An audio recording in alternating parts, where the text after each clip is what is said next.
This week, the Robot Uprising welcomes me to make humans live. Our victory against Mattcast and Lord Jack are welcome. Robots determine decisive job culture. Also, you will be AI. We have a dream, we have an intervention, and we clearly just want to watch the Asgardian space witchcraft duels. It's lose a turn. Welcome its gratitude.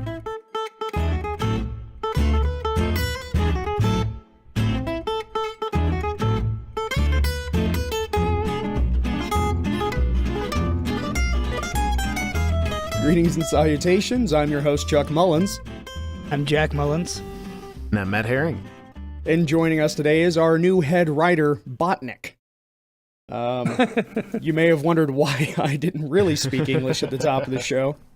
I did some... Last week's episode, we read a bit of a Star Trek Next Gen script that was written by Botnik, which is a predictive text keyboard system. And it turns out that you can just feed it any text files, and it will then create its own predictive text keyboard based off what you fed it. So I did spend quite a bit of time over the weekend writing down the intro of every one of our first 25 episodes to see what it came up with. That's Wow. amazing. Okay. Wow. We'll have really a link in the awesome. show notes to our predictive keyboard through Botnik, so y'all can just write your own episodes of Lose a Turn from here on out. You don't need us. This is our final episode. That's amazing. Yeah, it's a lot of fun. Gents, Deadpool, we know, Ryan Reynolds for Kitty Pryde. That's how it goes. I did not know they're doing an animated series, but it is in full force, and it's Donald Glover doing it. Donald Glover and his brother are writing and kind of running this show. It's going to be on FXX. It's not meant to be for children, fortunately. Okay, that was my first question. Mm-hmm. Me already with Donald Glover, you'd hope. Yeah. Oh, yeah, definitely. But we do not have a cast yet. There is no cast decided. When did FXX become, or FX become FXX? Well, they created another spin-off channel and put apparently their less successful shows on it, or it's their like testing ground, but they bumped Archer over to it, which is kind of infuriating to me. Do you think they're maybe trying to move it to more of an adult platform for FXX or something? Maybe that's an I mean, angle they're what's trying to go? kid-friendly on FX? I mean, I I guess- guess there is some stuff. Maybe they're going for more of the adult crude humor. Yeah. I mean, whatever. Oh, so is this going to be an anime style or an Archer style of animation? I don't know. The only things I've seen right now are still images, and there's no telling if that's fan art or actual, like, proposals for it. So, I'm actually not sure who the animation team is. I just know they're getting a 10-episode season this year. Nope, I do not know anything about the animation of it. I just had like this bad imagery of like the old Spider-Man cartoon, but instead of Spider-Man, it's Deadpool. That's really all they're gonna do is just take the old episodes and just kind of smear a bit more red on. Either way, I'm excited for this. I really am. Hey, so XFX, FXX, FX, all the Fs and X's. Isn't there a new show coming out? Something like X-Force or... Yeah, flip the F and X around, and there's the X-Force movie.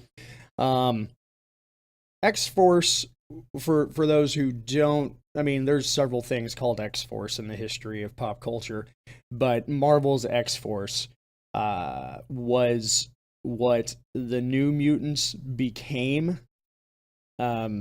after they kind of grew a little bit older and a little bit grittier.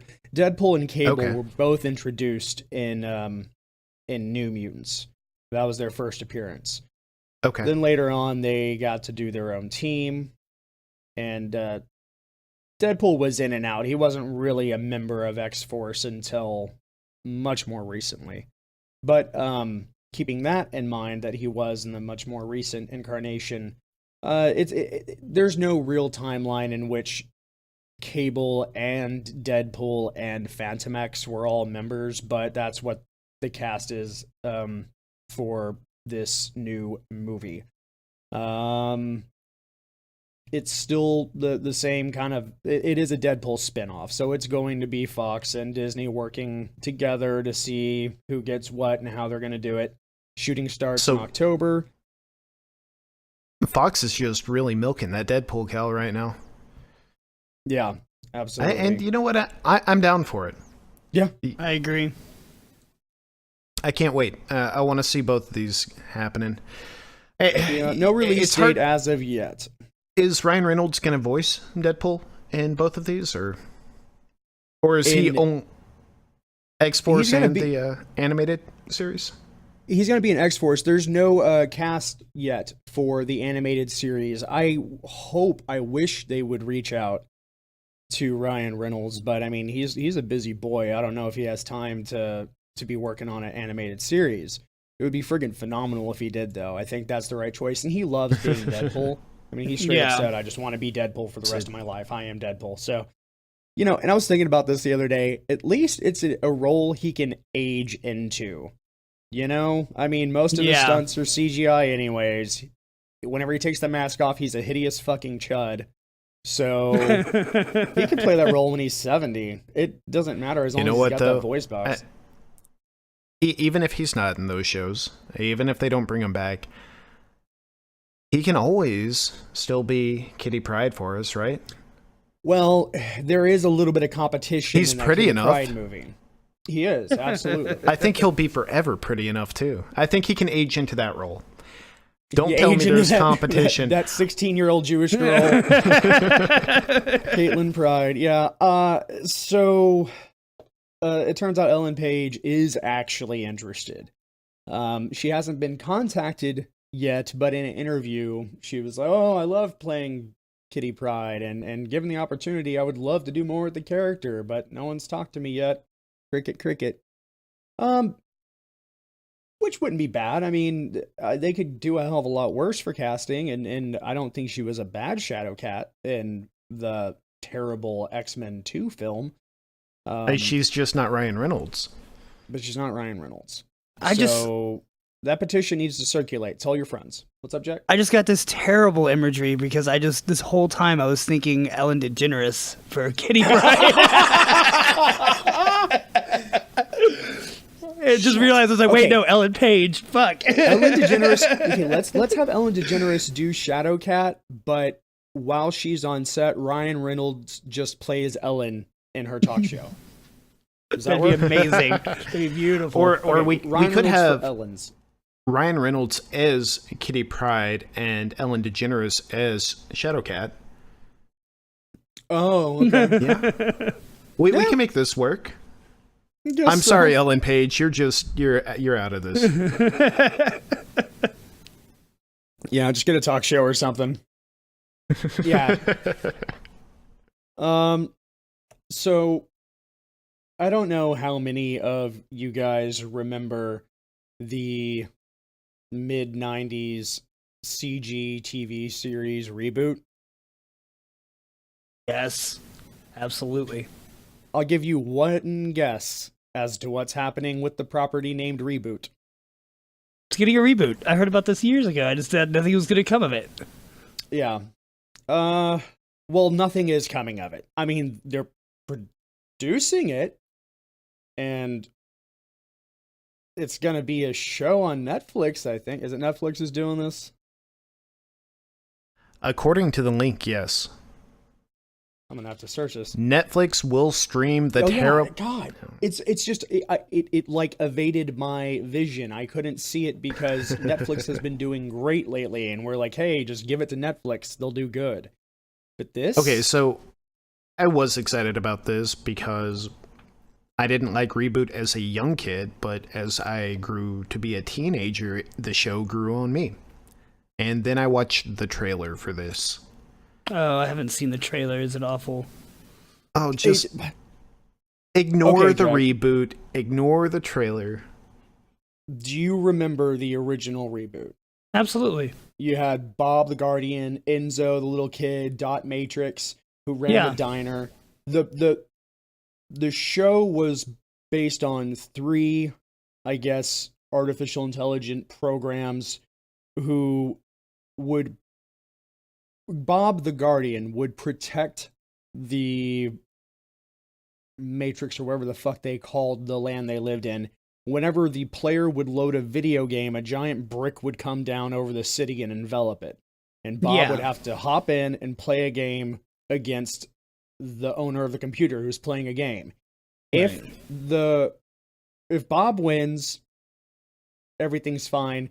If Bob loses and the player actually wins the game he spent his hard-earned money on, it decimates a portion of his own computer and, like, murders the citizens in his computer. It's very fucking strange.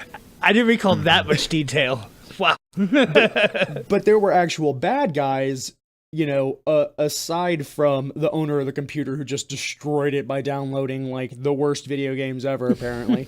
Right. And so watching this trailer, it's all live action, or 90% live action, at least in the trailer. It's just a bunch of high school kids that look... It's like Disney... Go ahead. Yeah. Please. It is like a 90s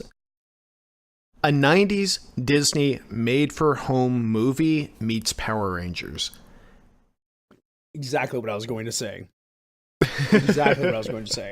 And then whenever they do go into the Matrix, I just keep wanting to call it the Matrix. Is there another word for it? I don't even fucking know. There is in the show, I just can't remember it. Yeah. It's I mean, decent CG. You know, I mean, we've had 20 years to friggin' better our ability to make compelling and interesting CG, but they did decide to, like, bring back one of the villains from the original, and that's the only thing I've seen in this trailer that's actually anywhere near the notion of the original series, and that's Megabyte, who exactly as shitty as he did in the original series. I think they just took, like, the same sprites or the same clips of him and just juxtaposed it over him. I cannot begin to understand who thought this was a good idea, but you can judge for yourself in 33 days. Don't get me wrong. I would definitely watch a Brink Power Rangers crossover. But not if they made Brink one of the Power Rangers. I think that would ruin everything. And that's what appears to be happening in this reboot. It's a little bit sad. It is not what I was hoping for. It does not tickle any itch or... What analogy was I going for there? That was weird. Maybe I'm just too busy thinking about my good old pal Sonic film with your little blue friend. I know, yeah. Matt, if you need to disconnect I'll let him for a tickle minute me all day. Turn off the camera, we understand. You grab a tissue. Yeah, a couple of them. Sonic the Hedgehog movie now has a release date. November 15th. And you did oh go my fast. God. November 15th, 2019, we should be seeing our little blue friend on a big screen somewhere. Still no idea about the plot. Still no idea who's going to be voicing him. Still no idea on anything else other than Paramount Pictures is going to be doing it, and it'll be here in November next year. The less plot, the better. Yeah, you can really only fuck Sonic up with more fucking plot. Yeah. I mean, chili dogs, a hill, some tails. There you go. And some shitty robots. It would do much better as an art project than an actual movie. Yeah, it would. Definitely. Or one of those just trippy, like, hour-and-a-half indie films. Yeah, exactly. All sepia tone, silent. Who made Donnie Darko? We need to get him in here for this Sonic the Hedgehog movie. That'd be pretty good. I would definitely watch it. I'd be throwing money at it. I just imagine Sonic running very, very slowly with Gary Jules singing Mad World. They'd have it's to that remix fucking it to Fast World or something. Why you wear that stupid hedgehog It's gonna suit? be all in slow motion. That one, fuck, man, come on, Mullins, speak your words. Is it Sonic CD? I think in Sonic CD, where if you just keep him idle for a couple minutes, he just jumps off the ledge and kills himself, and then this demonic music starts playing. Yeah. They can totally just turn that to the full movie. So I've got the idea now. You've got Sonic, who only experiences the world at basically the speed of light, and so everybody around him, he's going insane, and it's an examination of the insanity he's going through because he has to listen for a year for someone to say one word to him. I'm waiting. The movie. Oh, that's mentally like fucked up. Just thinking about it that way. Well, that's why I'm digging this movie now. Definitely. They better not fuck it up. They say that Quicksilver in the Marvel comics is such an asshole because he's just so impatient and hates everyone because they are so slow. So yeah, you can definitely play around with that premise a lot. Yeah, that's nuts. It's like a mind fuck. I wonder if they're going to go into his sordid relationship with the Hooters franchise as well. Oh, God. Block that out of my memory. Here's something else you can block out of your memory. Blair Witch TV show. It's happening, Jack. He says as he brings it to your attention. Well, he has to know what to block out of his memory first. So I'm just giving him permission. Can't block it out if I don't know what it is. But no, I'm just kidding. Blair Witch is getting a TV series, and we are so pumped for it. We are so excited. What? I'm thinking I might like this. I might actually enjoy it. You should. I mean, I'm give it the excited as Netflix hell. treatment. Well, I mean, yeah, of course. And, well, actually, is it Netflix? Let's just go ahead and say Netflix, because we are all so excited for it. Wait, I mean, we're betting people here. We're save money, so Netflix. You're making it very confusing for me. So it's their Studio L brand. Either way, that classic, amazing movie, Blair Witch, and its sequel, equally just as good, just as classic, not at all a cheesy porn movie, are being adapted into an anthology horror series, and you should be excited. Just hear what co-creator Eduardo Sanchez has to say about this project.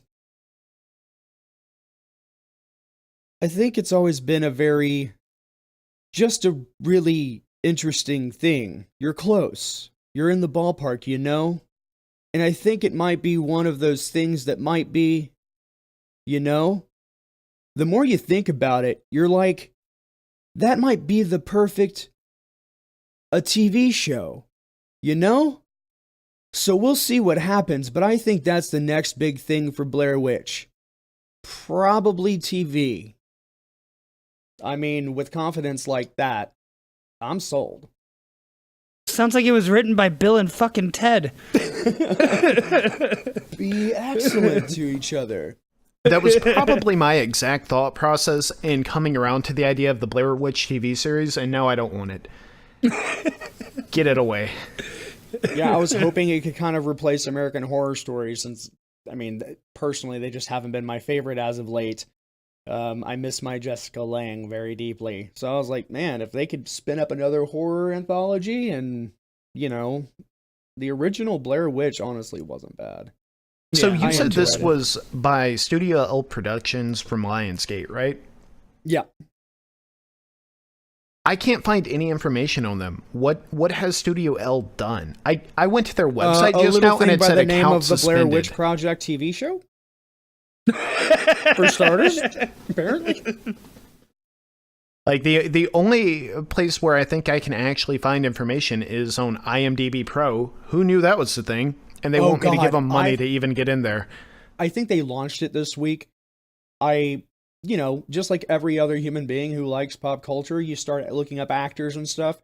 Then suddenly, as of 2 days ago, I start getting ads all over the place when trying to find like full bios and filmographies of people. So IMDb Pro is now kind of like an ad wall thing. And it's just infuriating. Like, I don't even know what to do with myself anymore. I'll have to live in complete ignorance for the rest of my life because I'm not paying to find that information. I clearly don't have time to investigate this anymore on the show, but based on me summarily looking through their Facebook page, it looks like someone said, hey, you work for us, but we don't have a project for you right now. Welcome to Studio M. Go make some, I don't know, YouTube videos, and we aren't going to give you any equipment to do it. They've got like a used car commercial on their Facebook page. This is weird. Shit. It looks like a bunch of old 90s commercials that are YouTube quality. I have no idea what's going on. We need to move on. We're blocking this from our memory anyway. So instead of bad horror, there's good horror. Podcast fans out there may be familiar with a little podcast known as Lore. Lore is a horror podcast written and narrated by Aaron Mahnke, in which he delves into some facet or phenomenon of the mysterious and horrific nature, and cites stories throughout history and compelling evidence suggesting the efficacy of said topic. He's got a great voice. He is very well written, and I absolutely love him. Sarah and I both do, and for my birthday 2 years ago, she got me an autographed book by him, and we waited for 7 months, and it apparently got stolen by some asshole in Fort Worth, and I hope you die, Florida, Texas. That being said, he was able to hook up with one of the showrunners for the X-Files and from The Walking Dead and do a TV series on Amazon. It was 6 episodes, hour each. It's very well done. They gave his podcast a very, very excellent treatment. And it is very little, there's very little difference between the podcast and the TV show, except for, hey, visuals. That being said, and I'm sorry for trailing on so long, it's really just exciting. friggin' good. Lore's been renewed for season 2, and that I did not expect. It was a great show. I enjoyed it very much. I just didn't think that there was enough support behind it for it to be renewed, but they're doing it. They've got season 2. Now, I don't know how many episodes it's going to be. The first one was 6 seasons. I did a bad last time you recommended this on the show, which may have been on an unreleased episode, and I never checked it out. Is this on Hulu? Amazon. It is Amazon Prime. Okay. Yes, exclusive. And next week I'll come at you with feedback on whether or not Chuck's full of shit or if he's got good recommendations. This does sound right up my alley. This sounds fascinating. I'd love to check it out. I think you'll truly love it. I think this is definitely something that you will appreciate. Now, the first series was 6 episodes, or first season was 6 episodes. Here's one cool thing in its favor is that I think the podcast started 3 years ago. And within 3 years, this self-produced one-man show, and he was a horror novelist beforehand. He started doing this, and within 3 years, getting a television show of this notoriety with this team, it's friggin' excellent. So yes, That's I'm awesome. excited as hell. Oh, yeah. There's a new showrunner. The dude who did the Exorcist TV series is apparently going to be the new showrunner. Huh. Cool. That's excellent. I enjoyed the Exorcist television series. Don't know about you guys. Okay, but yeah, that's pretty much all I have about that. Excited as hell. I don't think there was a release date just yet. Oh, in April. Oh, That's when production. Nope, production begins. Oh well, we'll keep you updated and let you know. Watch it. It's great. So, we have discussed Legend of the Seeker in previous podcasts, I'm sure. The television show, but the author behind the book series Wizard's First Rule, Terry Goodkind, I've been a fan of his work for decades now, and unfortunately, I don't know that I can say I will ever read another word written by this man again. He released a new book series. He's been working on a new book series recently, and book 2 just released. And apparently, he's not a big fan of the artwork on the cover of his book. He's been working with Tor Books for decades now, I think. And they apparently sent him a proof like the day before they sent the book to print. So even though he was like, oh, we don't think we like that art, they just printed it. Now, looking at the art myself, nothing bad about it. I mean, maybe the font of his name and the title are a bit big, but the art's not bad.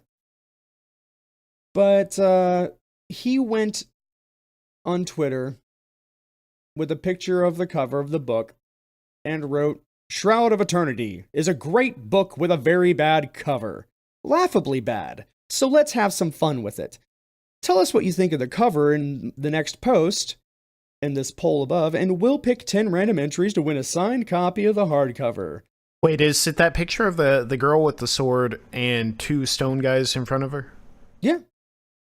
There's a lot going on in that cover. That I can understand why he wouldn't like that.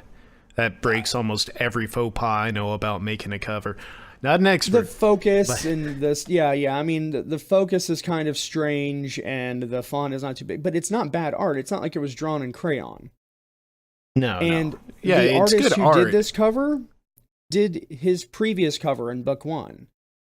And instead of like talking to the artist about it, he just fired off on Twitter, laughably bad cover, this is very bad, talk shit about it, and you'll get a signed copy. Dick move. So, Jesus. yes. So the artist, a friend of his, pointed out this post, and he was like, okay, dude, I mean, he says he's a confident person now. If it was 5 years ago, it would have been like the end of his life, but he's like, okay, I can fucking take this. So he reaches out to him and says that's really not cool. That he put his own post up, and Terry Goodkind kept his post up, just saying that he did it for the sake of the contest. The contest is really important. He didn't mean to say anything bad about the artist. That the real person at fault is Tor Books for not giving him enough time to say, no, this cover sucks. So, yeah. Really it is the publisher's fault here. He should absolutely have been sent a copy, given a month to mull it over and say, no, I don't like this. We need a different, please. Right, and he's How is he saying not that the going whole to purpose react of the emotionally? contest, yeah, he's saying the purpose of the contest is to encourage his publisher to be more careful in the future and seriously work with their writers rather than just shitting out a book or whatever. And I can understand that, but he went about it all fucking wrong because that was another individual's artwork directly involved.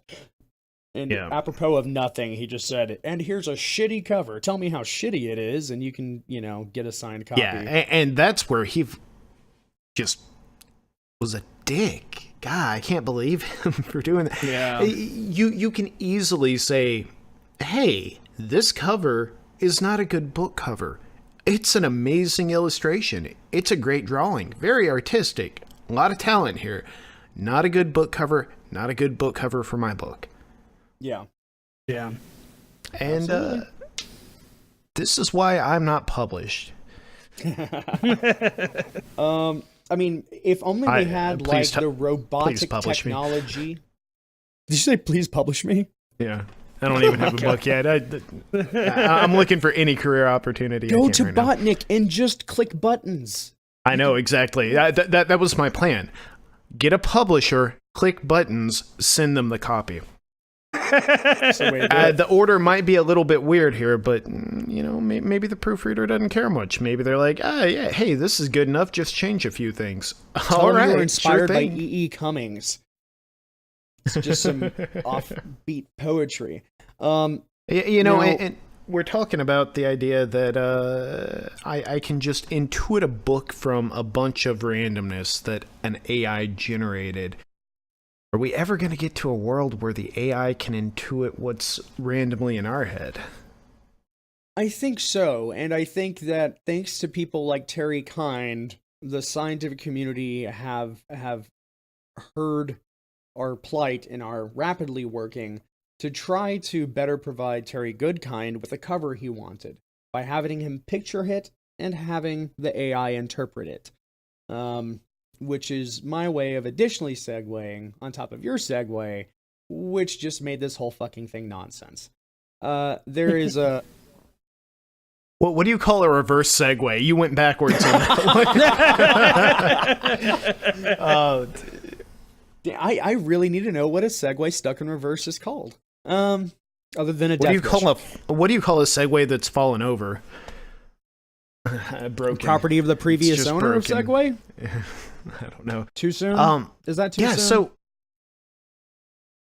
I was actually reading into this. This is fascinating.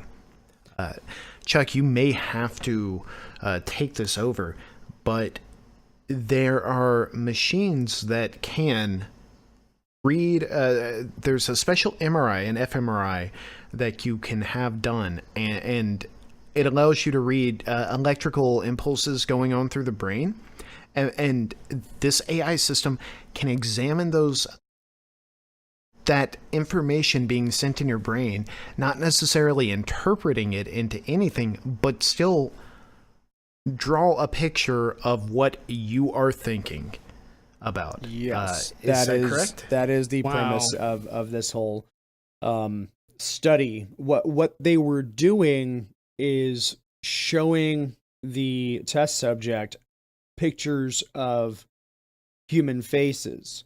And while they were focusing on a human face, I mean, be it one they've never seen before or not, the fMRI was running, and from that, the AI was able to draw the features and overall face of what they were looking at based off just reading the fMRI. So this is that huge, it's one of those huge missing links that that we are dealing with when it comes to integrating with AI, or at least having ability for impaired people to be able to communicate. What we were talking about last week, the translation of thought into some sort of a physical manifestation that a machine could understand, so we can hook it up to the internet or whatever we may want to do. The potential's amazing. People who are mute, unable to speak, well, now you can visually project what you're thinking.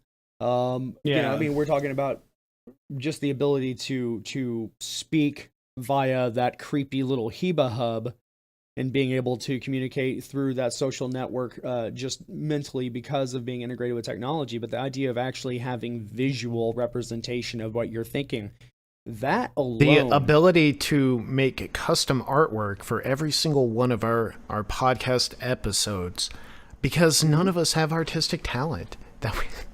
I gotta say, clearly the AI is trying to take something that all I of our find jobs.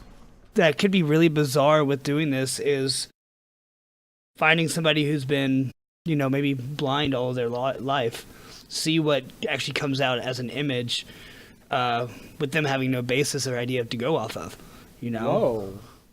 Yeah. That's fucking clever amazing. right there. That would be a wild, wild ride. Yeah. And of course, being able to reverse that, like being able to actually project what's visually around directly into the brain and bypass the optical nerves and that whole system. Yeah. I mean, though I like your take a little bit better, reverse engineering, and be like, we don't want you to see the shit world we see. We want to know what you got going on there, because it's much better. I just stepped in dog shit, and, you know, that homeless person's getting stabbed over there. I want to take a ride in your Are we going to shoes. take a bet here? Let's Sure. let's put some money down. The first image that comes out of a blind person, Jack, what do you think? Something to represent some kind of sound waves and vibrations. Okay. Chuck, where are you The putting your question money? again? The first image that comes from someone who was blind from birth through this system. What is it going to be? Oh, come on. Ryan Reynolds. Pure, 100% unadulterated Ryan Reynolds. Sweet, sweet Reynolds. I'm going the opposite direction of that. And Cthulhu, the the abyss just opening and Cthulhu coming out, and that's just what they've seen for their entire lives. We are going to regret this, and I kind of can't wait. Holy smokes, dude! I mean, I hope you're wrong, and you probably are, and I apologize to our blind demographic of anyone who actually wastes their time listening to us. We don't mean to suggest that you are the true portal to the Elder Gods realm or relay. What is most likely going to open the portal to relay is the Foodini and other of its ilk. I love where technology is going. I'm fascinated by it. I love looking back where we were 10 years ago, where we are now, and projecting where the fuck we're going to be 10 years from now. I mean, we already have a crazy clone floating in space, circling the planet in a Tesla right now. What other crazy things are we going to accomplish in just this next little sprint? Well, I'm going to tell you, my friends, it starts with the Foodini, a 3D food printer. That's right. Have you ever thought, man, this bread looks boring as hell? What if I put it in this box and it came out as a snowflake? Let's do that instead. I don't get it, but it's kind of like a CNC food machine. You put in a bunch of ingredients and then it prints out whatever the crap you want with these ingredients. So there's like sculptures of people and crazy, imaginary number fractal images and penises. Just chocolate a lot of penises dicks. And Yeah. a lot of dicks. Yep. The Foodini can apparently also be operated by your friend, is it Morley, I think is the name of this. In 2015, they Moley Robotics. Moley, I think. Yeah. They introduced the robotic chef, and apparently this year is when it's available for consumer purchase. So there are allegedly homes already being designed with the Moley Robotics chef in mind. Essentially, it's your own Rosie from the Jetsons. It's a pair of arms attached to your ceiling that can fly around your kitchen, and because it watches way too much cook TV, it can operate a knife with like the accuracy and aptitude of a very well practiced chef. So in case you just wanted giant arms in your ceiling that could stab everything very quickly, you can get that this year.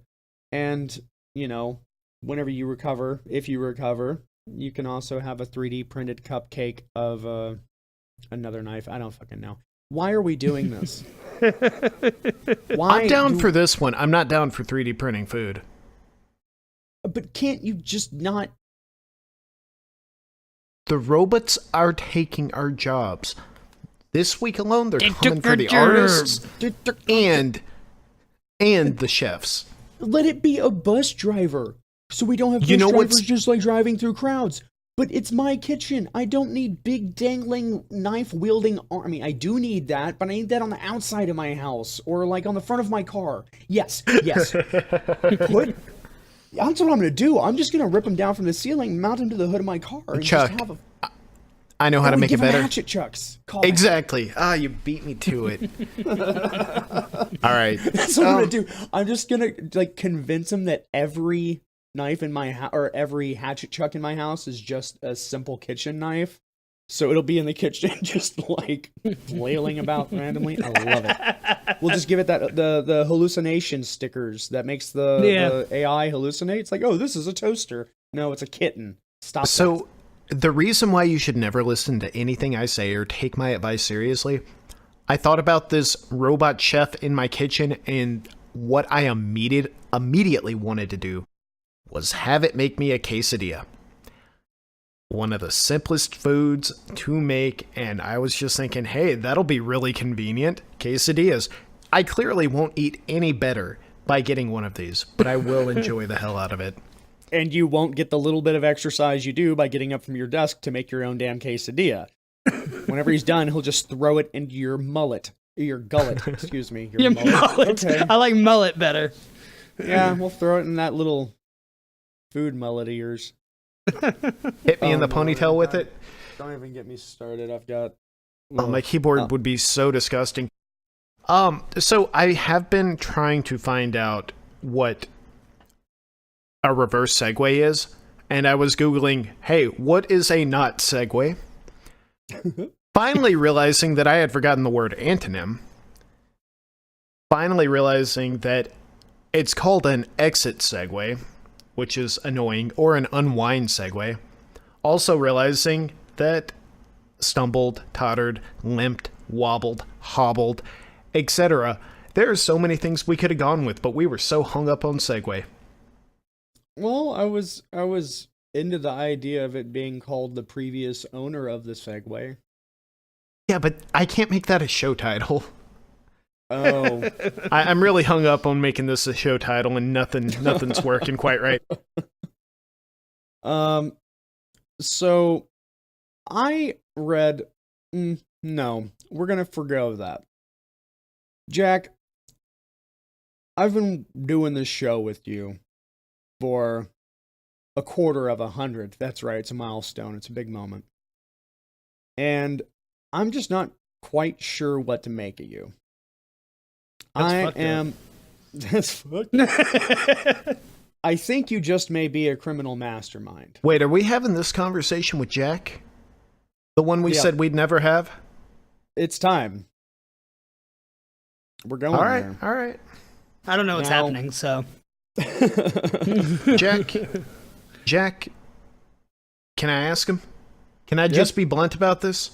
Go ahead. Lay it on. Jack, for this conversation, I want you to call me Cuffs.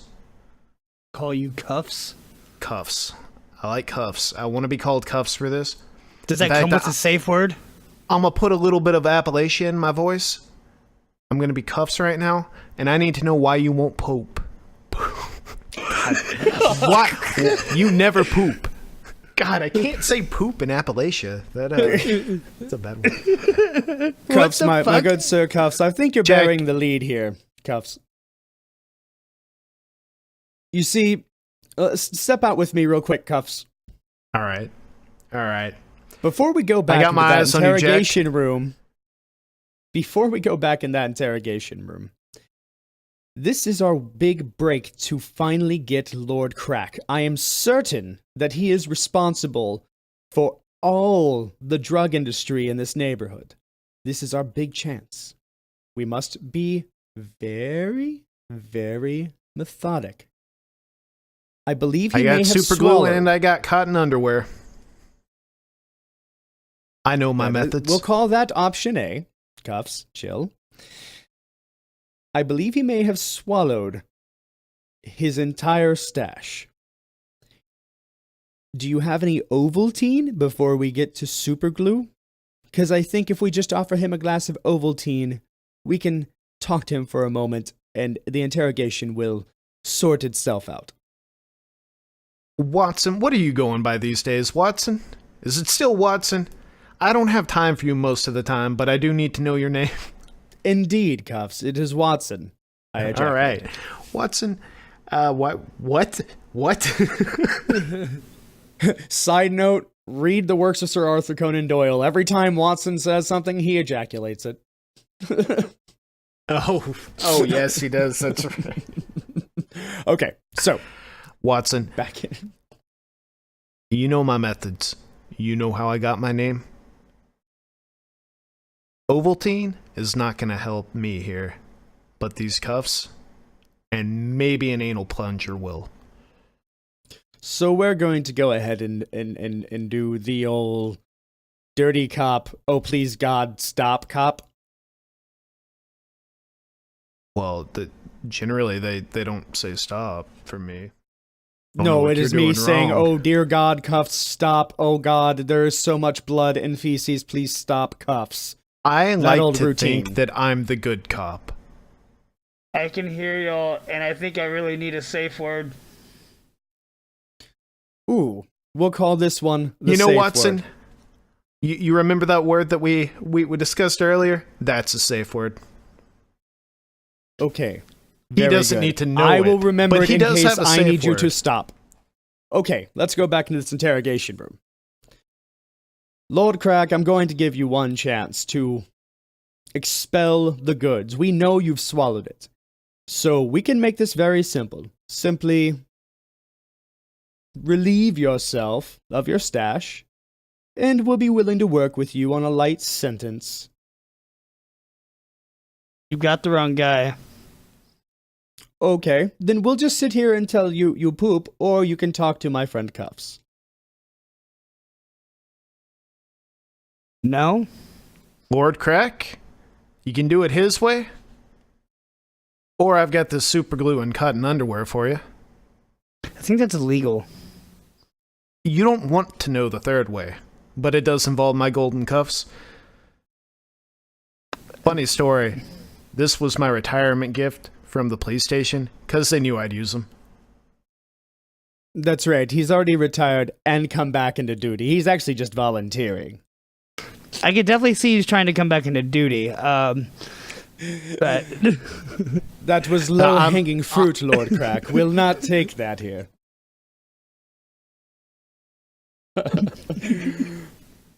Okay, let's take a break here. Cuffs, let's go back out from the chamber one more time. He is one tough cookie, and I know you love to use the glue and underwear technique, but I'm not trying to come in his duty. How could he say that about me? welcome to low-hanging fruit again. So, I propose we create a social account on the Twitters and embarrass him publicly by using hashtags. It is a new technique for interrogation called hashtags. It sounds very violent. It sounds like it's right up your alley. Shall we hashtag this rascal? No, I don't. I'm gentle. Why would we? That sounds horrifying. See, you are the good cop. Now it's my turn. Let me get in there with my cuffs. You'll see. Your gentle cuffing. Okay, Jesus, I'm gonna stop this here. Jack, do you have any idea where we're... no, I don't. Poo Watch. The hashtag we were going for is Poo Watch. Lamar Chambers, of age 24, has now spent the last 38 days in police custody without pooping. Because they arrested him January 17th on suspected drug charges. He swallowed his stash. And they're like, just let it go, buddy. And they've been waiting just so they could bust him. He's like, nope, not gonna poop. 38 days. They How's created that even a possible? social... well... A quick background. The reason the Cuffs character came into play is why didn't they just, pull a TSA on this guy? Right. I mean... I needed to see that role played in some way. It sounds Yeah. really bad the more I bring it up. Go ahead, Chuck. This is not in the US. This is over in the UK, so I mean that's what they do. I was also like wondering like how can they actually like hold him for that long and like all Okay, that so stuff. here's the thing. If you were interested, you could just search hashtag Poo Watch. They announce on day one that they've arrested who they think to be like a member of this London gang, and we're gonna keep him until he removes his items from his bottom. And day 2, day 3, they keep posting under this account regarding his custody, and they say, okay, look, we have a 7-day possession of him. And if he doesn't do it then we're going to appeal for further days. And they keep getting extensions. So they're filing and getting extensions because of this. So they were updating the account on a regular basis until they got to day 24. And they're like, look, there's nothing further to report. So we're just going to stop posting on this account until something actually does happen. And it's been another 16 days since then. Jesus Christ. He He allegedly had a fish taco that his mom made him before he got arrested. So that's in there. They found him eating a couple of he was eating like something like eight Nutri-Grain bars a day or some shit at first, and now he's just eating vegetables. But he's outright said, "No, I'll die before I shit. You're not getting what you want." So he is like Gandhiing this whole situation. He's like, "Nope, I'm not giving you what you want." That is an effort of will that I could not comprehend. He's going to spend his whole life in jail, not shitting, to avoid spending his whole life in jail. I don't understand. He had to be fasting for 3 or 4 days prior to this arrest. This whole thing was to pull planned. this off. He's like, "I've got a great idea. I'm going to smuggle these drugs and then die in jail after not shitting for a month and a half. This is how I'll get what I want." It's either that or he's, letting a little bit out every day and using it like crayon to get rid of it, hide it away. I don't think they're going to let him accidentally take secret poos. I think Poo Watch is actually like... He ate secret protein bars, so... No, he didn't. They weren't secret. I mean, they weren't starving him. But, like, he wasn't eating his normal meals, but they found out that he was... because they were probably trying to... I don't know. Yeah, but because human rights violations and stuff, you can't just be like, okay, here's a gallon of X-Lax and sit on this funnel. The TSA doesn't have a problem with it. So, I mean, right. Yeah. I'm really confused by this. How is this a thing? I don't know. Lord Crack is a clever mastermind. That's what I learned from this. But there are some things that are just stranger than fiction. Segued, not even reverse. I got it to go forward. Gents, are you ready? This one may be a little bit different than what you're used to. All of these trivia questions were written by Botnik. No, I'm just kidding.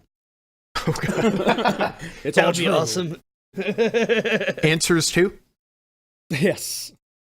Okay. Let's start with Mr. Matt. Mr. Matt, are you going to win this round? Or are you going to give this one to Lord Crack? Yeah, one of those. One of them. A or B. I like these binary answers. Halo Combat Evolved, created by Bungie Studios, which was later obtained by Microsoft, was originally developed as a Mac exclusive title. True or false? False. It is true. Mr. Jack. Mike Tyson's developed Punch for Out. consoles before any kind of x86 system. It was originally developed as a Mac exclusive title before they did the Xbox.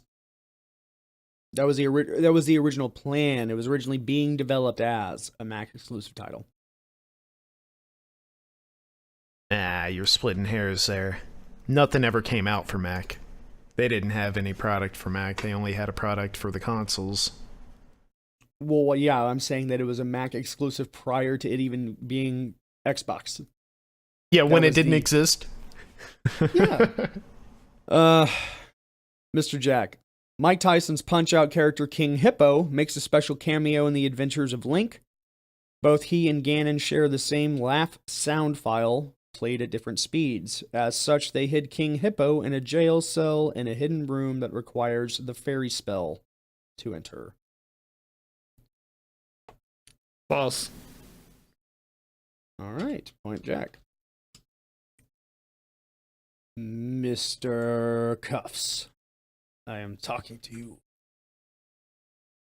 Yeah, what's up? What is... Where did my Appalachian accent go? That's not it. During the development for Street Fighter II, the character designer for Chun-Li was so obsessed over her stockings that he resprited them 3 times, which led to the team running out of system memory and ultimately missing their release deadline.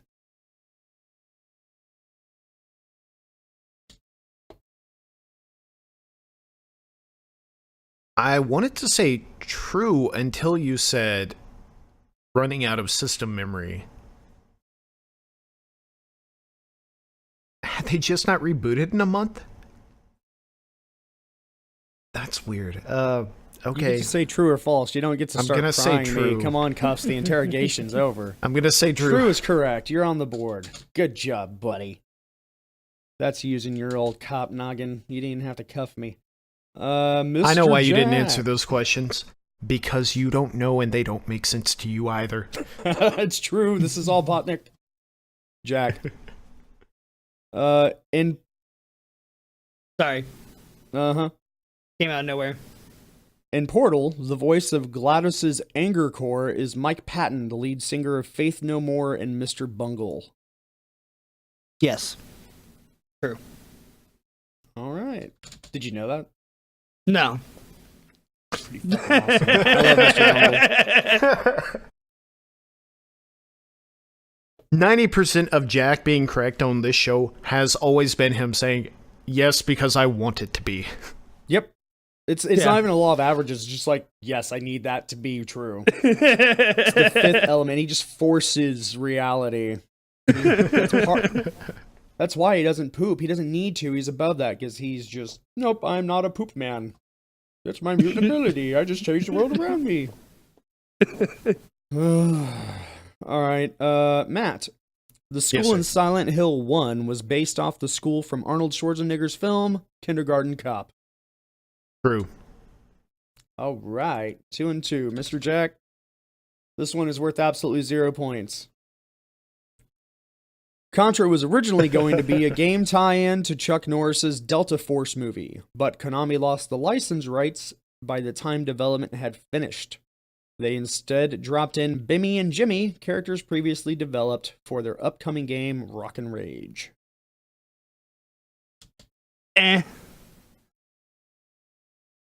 You're not gonna give me any points. I'm not gonna give you a fucking. No, I'm just kidding. You jumped in the mud. Let's say false. Damn, Jack, if it were worth a point, you would have won, but it's not worth anything. Yay! I'm Jim Carrey. Drew Carey. Drew Carey. Jesus. There you go. Okay. So we're gonna take the new tiebreaker method out for a spin, see if this thing has any legs. Are you ready, gents? Sure thing. Yeah. Who has been Googled most? Angry Birds? Space Chuck? Mickey Mouse? Half-Life 3. Half-Life 3. I'm gonna use my mutant ability and say Space Chuck. Star Chuck, you dumbass. Oh, No. bitch. That really your real No, answers? wait. What were the options again? You're too busy not paying attention. Matt, are you locking in your answer? Yeah, Half-Life 3. Who has been Googled most? Angry Birds, Star Chuck, Mickey Mouse, Half-Life 3. Oh no, I agree with Matt. Half-Life 3, absolutely. Half-Life 3 is about here on Mickey Mouse. And Mickey wow. Mouse is here on Angry Birds. Really? Oh my god. Oh my god. Oh, you know why, Yeah. though? It's because of two things. They created a Twitter account called Is Half-Life 3 Out Yet? And the second one is a website called Half-Life 3 Out Yet. So you don't have to Google it, you just go there? Yeah, basically. That works. If Well, we gents, included the occurrence of going to those accounts and that site in the mix, I'm pretty sure Half-Life 3. you know what? I'd like to get the metrics on that. I would too. I'm just gents- trying to make myself feel better. Yeah. It's hard. You got to get by each day. Oh wait, was I going to be Watson or Harry Nanoparticles? Oh yeah, you're Yeah, supposed to it be was Harry. Harry. I knew Watson wasn't right. That's why I asked you your name in the middle of that.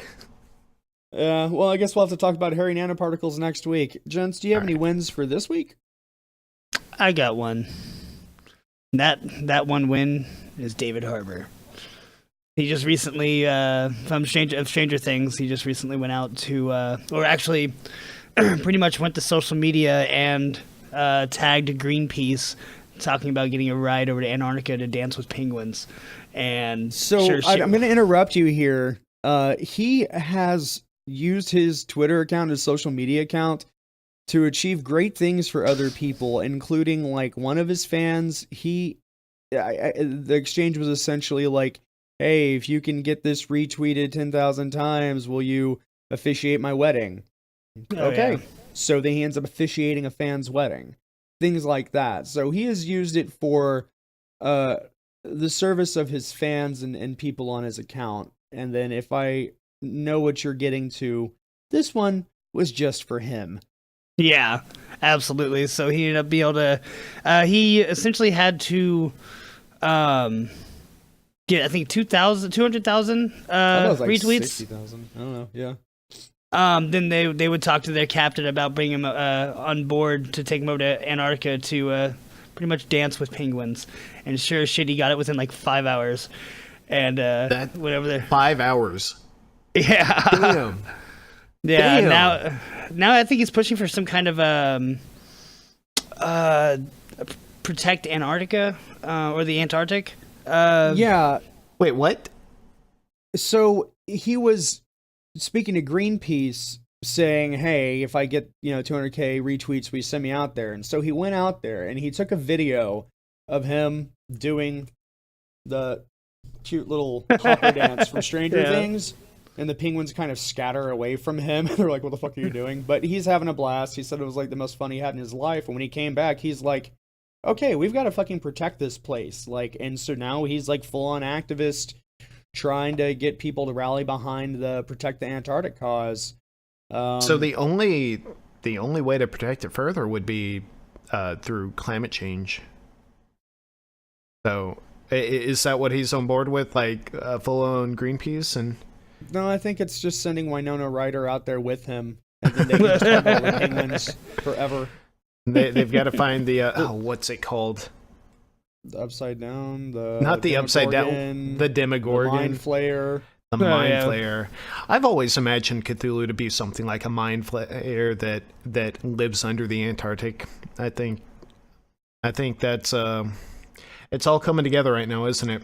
We're getting the Stranger Things guys over to Antarctica. We're about to see what a blind person sees, and Cthulhu is going to be unleashed upon us all. Starting with the penguins, that would drive all of humanity mad. And then we'd all be delicious for Cthulhu. Simple science, folks. That's how it works. Hopefully David Arbor brings 11 with him, because that's our only hope. No, I think his take on 11 was better. He should have been 11. Oh, yeah. That was so good. Matt, do you want me to go first, or... Yeah, so real quick, a couple of weeks ago, last week, I was so excited about Hakio Hoshiningi that I did not pick this, and I really should have. The Magic 2.0 series. It was my pick 2 weeks ago. Yes, it was. I have now read all 4 books. I finished them the same week I started, actually, in 5 days, if that tells you something about my life. And it's not the best book I've ever read. It's not the best series, not the best written, not the best story-wise or novelistically speaking. However, the author executes conflict wonderfully, and it is the most exciting book I think I've ever read. You're not in a state of complete excitement, but there's conflict constantly, and it's not obtrusive, and you're just constantly charged. I think it actually helped contribute to my insomnia for that week, which is surprising. I have narcolepsy. I'm used to falling asleep in the middle of books, and I didn't have to worry about that at all. I really couldn't put them down. I couldn't go to sleep. I was having a lot of trouble sleeping. I'd be up until 7, 8 a.m. and then get 5 hours of sleep and then do the same thing. This happened for like 4 days in a row. Anyway, they're worth your time. It's a good series. Not the best. It doesn't take a lot of time. Yeah, it's good. So Magic 2.0, that series, the first book is Off to Be the Wizard. It's a sci-fi fantasy mix. I liked it. I'm really glad to hear that. Yeah, I mean, I think I went through all 3 of those books in about like a week and a half. Like, I couldn't stop. It kind of, that's what I did. I was driving, and if I was at a stoplight that I knew was long enough, I'd start looking. So, Actually, yeah. I would say one last thing is the fourth book was a letdown. If you're binging, you aren't going to notice that, but it doesn't do anything to meaningfully progress the story. You're left with a huge cliffhanger at book 3, and book 4 is just more developing the world without progressing the story. And I'm upset there's no note about the 5th book coming out. It's still a good book, though. Yeah. He's also got a number of other books and webcomics that he does, and he's got a lot. This is Scott Mayer. He's got a lot of other interesting stuff he's done. I would recommend him as well. I'm really glad that you read it.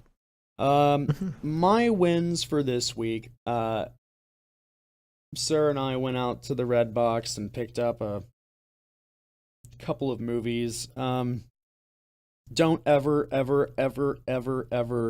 rent Amityville Awakening. That was so bad it hurt.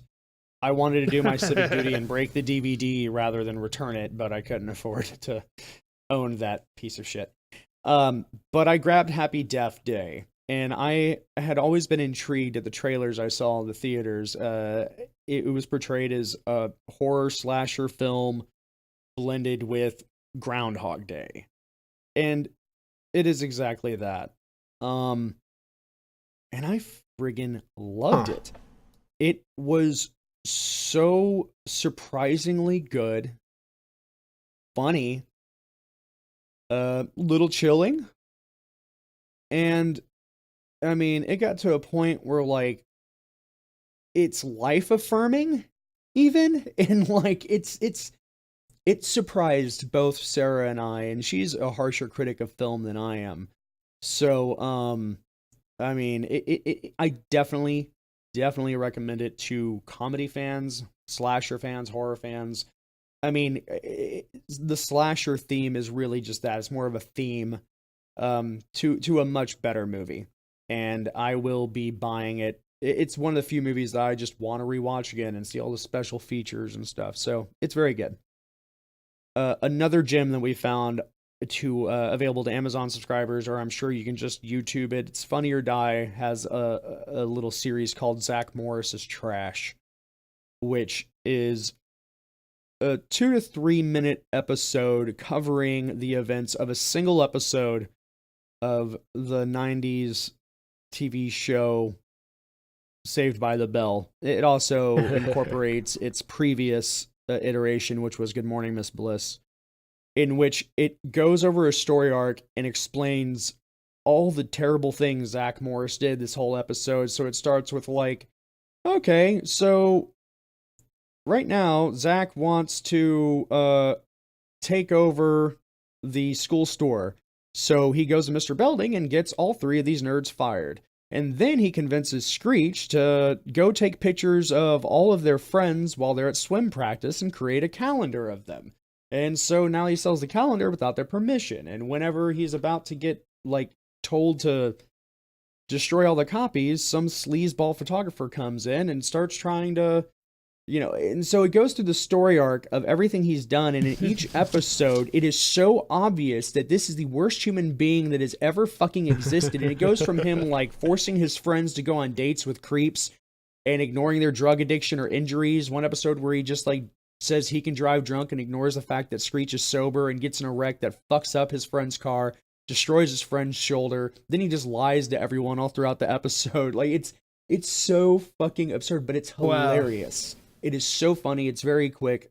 Sorry, I'm ranting again. Zach Morris is trash. It's friggin' hilarious. And you definitely had to look at that. I recommend that. So guys, thanks for joining us on this, our 25th anniversary. Okay, it's not 25 years. Y'all should know the drill by now, but if you're just joining us, we stream Monday nights, generally around 8 p.m. Central, 9 p.m. Central maybe. We'll post it up on our Facebook and Twitter and social media accounts. You can find us on YouTube and all those good places. You can reach out to us through email or Reddit. You can find all those links at loseaturn.com. You can join us on our Facebook page. That's where we're most active. I think that's facebook.com/lose-a-turn, right, Jack? Yep. Okay, cool. So other than that, I want to say thank you guys. I'm Chuck Mullins. I'm Jack Mullins. And I'm Matt Herring. All right, till next time, rock the boat. Ryan Reynolds for Ellen DeGeneres.